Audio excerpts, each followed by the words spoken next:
Well, hello, me chooks. Matt here, what can I say? There has been an utter outrage over the Crocodile Dundee edits. Some celebration, let's just say it that much, from certain quarters of the minorities. But for us fan aficionados, it's been a very sad day. It's very grim. This is just the tip of the iceberg. I believe that there will be more cuts, not to just this movie, but to others in the future. This sets a precedent that doesn't need to happen, and it's just sad. It's really freaking sad for us people who grew up on this movie and are adults now, and that we can watch this movie and still laugh. Unfortunately, some people can't laugh, and that's the issue. Anyway, so some more information has come to light, and I'm going to share it with you now.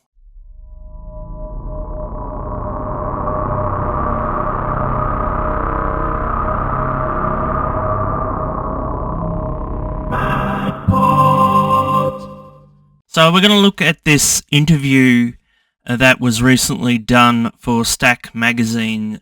Delvine Delaney, if you don't know that name, she was very well known in Australia. She's an ex-model.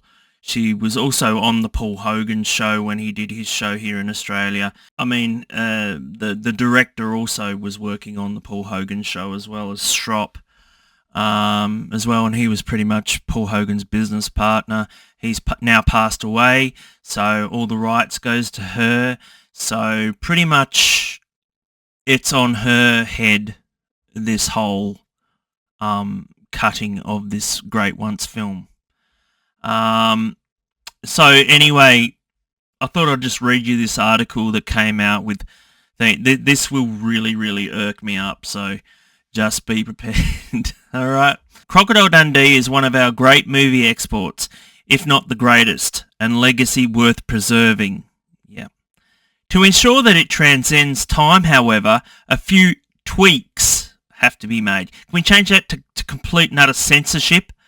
Have been made so that the future generations, because they're going to be too dumb to actually be able to watch this film, can fully embrace all that film represents.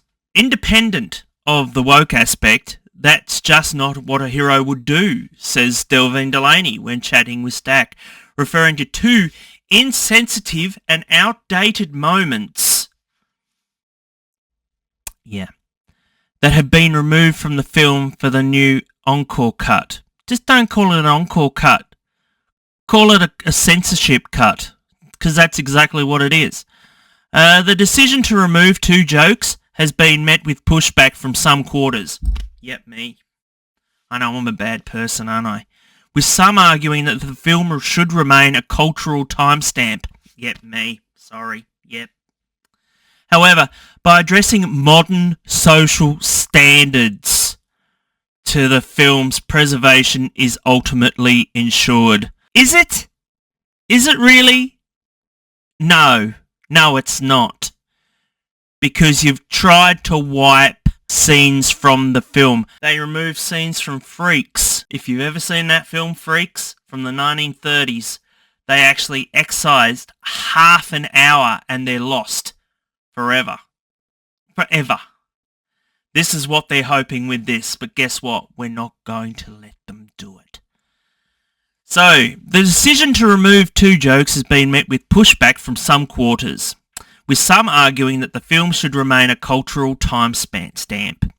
However, by addressing modern social standards, the film's preservation is ultimately ensured, and it's been protected from potentially more significant interference.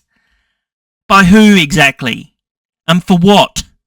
And for the record, we can attest to the fact that the encore cut is an absolutely stunning version of the film and isn't impacted by said cuts whatsoever. Screw you. I'm not buying it. You can keep your encore cut. Thank you. So those scenes have been out for about 12 years internationally. So I want to know, people have Blu-rays of this. Australia never got these Blu-rays because there would have been an outcry. There would have been an outcry. But because now we live in Wokeville, they can do it. And this goes back to the... What else happened in the 1930s? I can't remember. There was Freaks, and there was something else, something with a guy with a mustache. But anyway, I can't. If you can let me know, in the comments down below, that'd be fantastic. But there was something else that happened in that time where I think they might have done a few things to some books or something.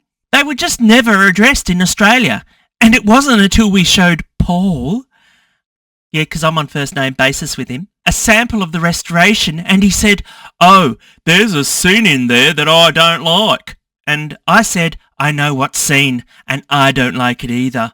And he said, "Well, take it out." And we did. You certainly took it out, and you've taken out your sales as well, Delvine. You really have. I'm not buying this shit, and I don't care if you just don't say I'm woke, because I'm not. I'm sorry, I'm not. I like film as film. Film brings memory, and you're cutting out memories. It gets discussed as if it's scenes, but it's not. It's literally just a few frames that are a minute detail in the arc of the story. And yeah, they'd been taken out by distributors many years ago. Had they? I've still got DVDs with it. Like I said, we didn't get the Blu-rays. I wonder why that was. Because you were scared. Nah, you think you're entitled. Over the years, distributors and television networks have snipped away at the film to achieve classification standards or to fit time slots. Yeah, but does that mean you should do it to the actual film itself? By taking control of the restoration with input from Paul Hogan, director Peter Feynman and others, Delvine and Victoria have made the bare minimum of alterations. Fuck you! Effectively future-proofing the film and ensuring it isn't butchered by others. So you would rather butcher it yourself than have people do it in the future to butcher it. That makes no sense. You can put a stop to any of these films being butchered. You can. Look at Mel Brooks. There's a lot of people that would like to get stuck into Blazing Saddles, believe me. Delvine Delaney has been a prominent face. To be honest, all this really just indicates how much the audience loves it and what it means to everybody. Oh, God. So that's why we're cutting it. Really? Really, Delvine? Really? You're fucking stupid. You're a stupid Sydney-sider, living in another world. You really are. You're living in woke world. There's they parade down the streets with no clothes on, for God's sake. You're happy about that, but you're not happy about a man in a dress getting his balls tucked.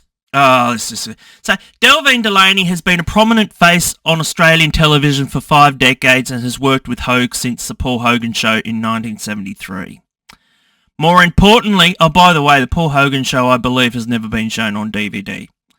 More importantly, she was married for 44 years to the late John Cornell, the mastermind behind Hogan's stardom and the Crocodile Dundee's success.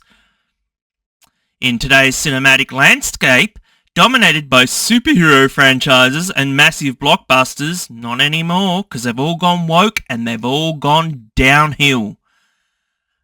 It's easy to forget just how huge Crocodile Dundee was. No, I remember it.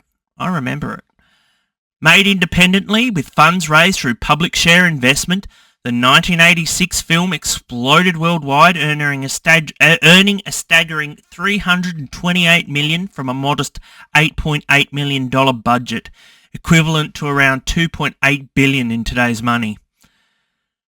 The film single-handedly put Australia on the map. It did, transforming the tourism industry and global perceptions of the country. The new encore restoration is nothing short of spectacular, with the film's original negative painstakingly salvaged after decades of neglect as we cut down the pieces that we don't want you to see ever again. I'm just adding that bit.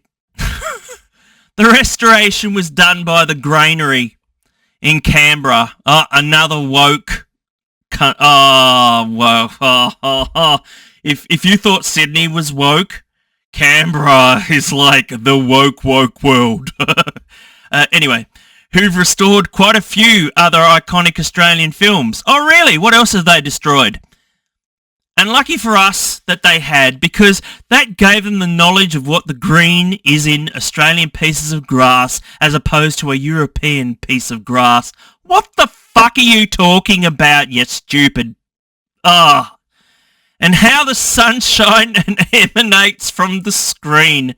You know, there's quite a different colour grade required for Australian films.